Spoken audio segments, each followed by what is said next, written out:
अस्सलाम वालेकुम, मैं Hina Waseem. Welcome back to my channel. कैसे हैं आप सब? उम्मीद करती हूँ आप सब खैरियत से होंगे। मैं भी अल्हम्दुलिल्लाह बिल्कुल ठीक ठाक हूँ। गई हूँ उम्रे से वापस और उम्रे का सफ़र माशाल्लाह माशाल्लाह अल्लाह का लाख लाख शुक्र है कि उम्र का सफ़र हमारा बहुत अच्छा रहा, बहुत बेहतरीन।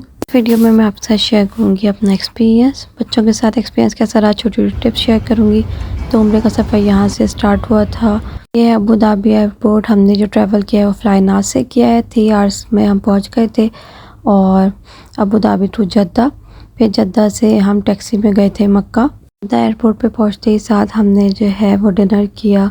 अलबेक से ले लिया था हमने नगेट्स, तो वो खाया। उसके बाद फिर हमने सफ़र किया था Jeddah to Mecca by taxi, तो 200 टैक्सी ने लिया था। उसके बाद फिर मैं आपके साथ छोटी छोटी टिप शेयर कर रही हूँ। सबसे पहले तो ये कि मैंने बच्चों को एहराम जो है वो घर से नहीं पहनाया था और ये मशवरा मेरी सिस्टर ने मुझे दिया था, जो कि मेरे लिए बहुत बेस्ट रहा।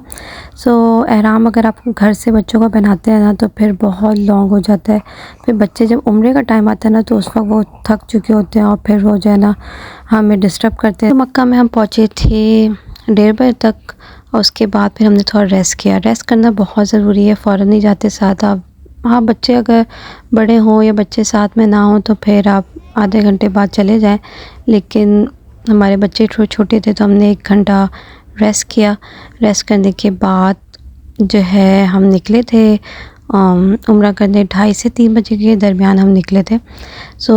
मैंने अम्मार को एहराम नहीं पहनाया क्योंकि उसने जो है ना वो रो रहा था, तो फिर मैंने उसको नहीं पहनाया। मैं उसको कंदूरा पहना दिया ताकि वो हमें डिस्टर्ब ना करे। अम्मार का कंफर्टेबल होना मेरे लिए बहुत ज़रूरी था। अगर उसने डिस्टर्ब करा था तो फिर बहुत मुश्किल हो जाती। तो वैसे सुना था कि बच्चे वहाँ तंग नहीं करते, तो अल्हम्दुलिल्लाह ऐसा ही हुआ कि बच्चों ने हमें कोई डिस्टर्ब नहीं किया।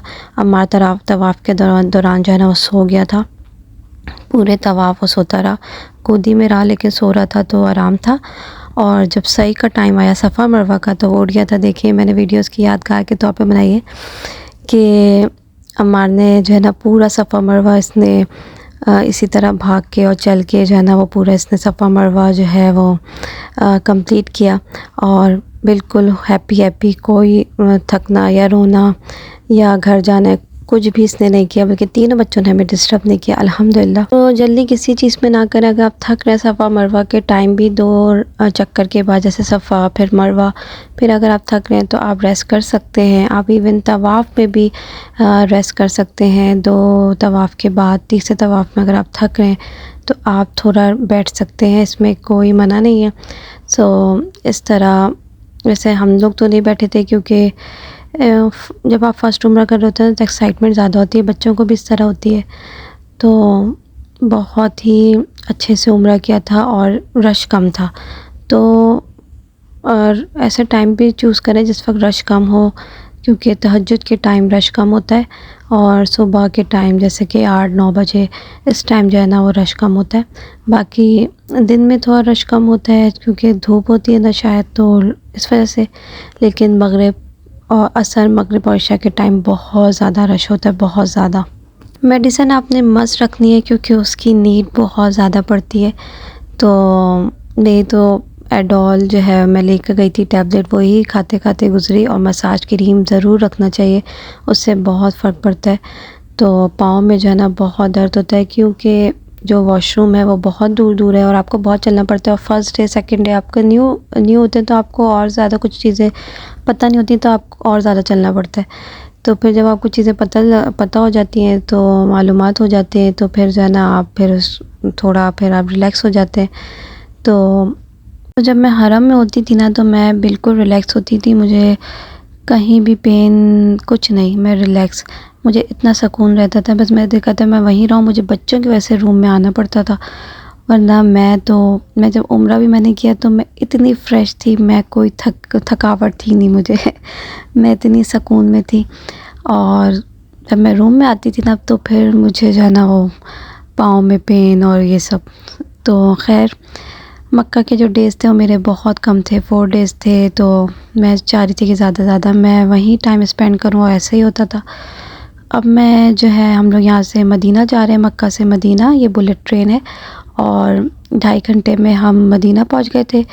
अगर आप बस बुक करते हैं तो बाय बस जो है वो 6 आवर्स की ट्रैवल है और बाय ट्रेन जो है वो 2.5 घंटे की है।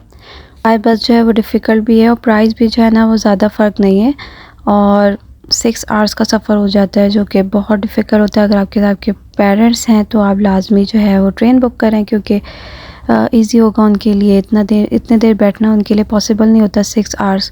सो हमने जो है ट्रेन बुक करके जो है ना बहुत अच्छा किया था। मेरे हस्बैंड ने किया था, वैसे उनका मशवरा था और बेस्ट रहा।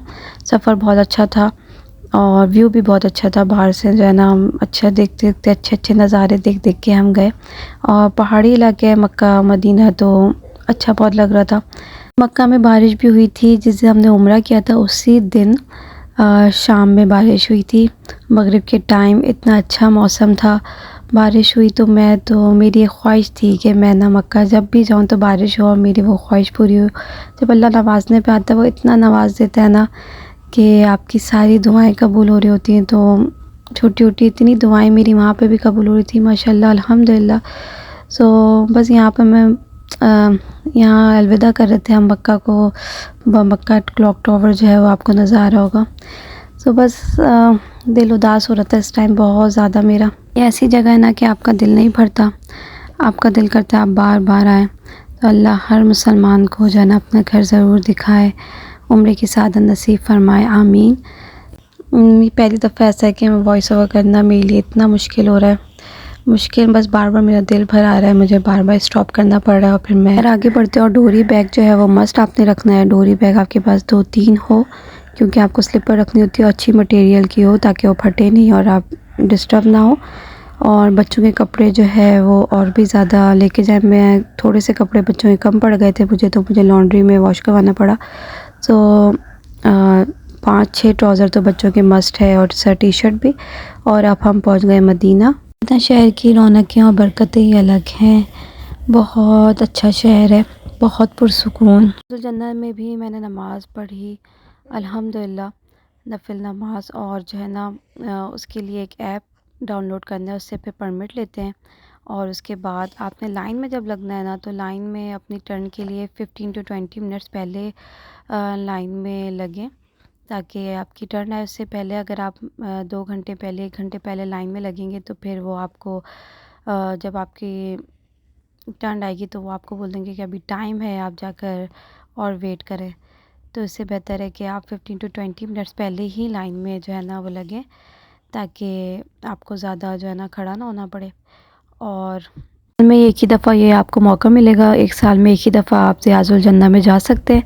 तो इसका ख़्याल रखें, टाइमिंग ज़रूर चेक करें ताकि आपसे मिस ना हो जाए और टाइम से पहले जाएं। और अल्लाह जो है ना सबको रियाजुल जन्नत में नमाज़ पढ़ने की तौफ़ीक अता फ़रमाए, आमीन। फ्लू वैक्सीन जो है ना उम्र से जाने से पहले ये बहुत मस्ट टिप है कि आप ना वैक्सीन ज़रूर लगवाएं क्योंकि मेरी पूरी फैमिली ने हमने वैक्सीन लगवाई थी फ्लू वैक्सीन। तो हमें बहुत फ़ायदा रहा। हम वहाँ जाकर तबीयत ख़राब नहीं हुई बच्चों की ख़ास तौर पे। तीनों बच्चे माशाल्लाह बहुत अच्छे से रहे, बिल्कुल तबीयत उनकी डिस्टर्ब नहीं हुई। सो वैक्सीन बहुत बड़ी रीज़न है। ज़रूरी नहीं कि चेकिंग हो तो आप वैक्सीन लगवाएं, नहीं आप वैक्सीन ऐसे भी लगवा लें। और मैंने ये वीडियो आने के बहुत दिनों बाद मैं अपलोड कर रही हूँ क्योंकि मेरी तबीयत थोड़ी ख़राब हो गई थी, फिर अभी अम्मा की तबीयत ख़राब है क्योंकि वेदर चेंज हो रहा है। सो उसके लिए माज़रत।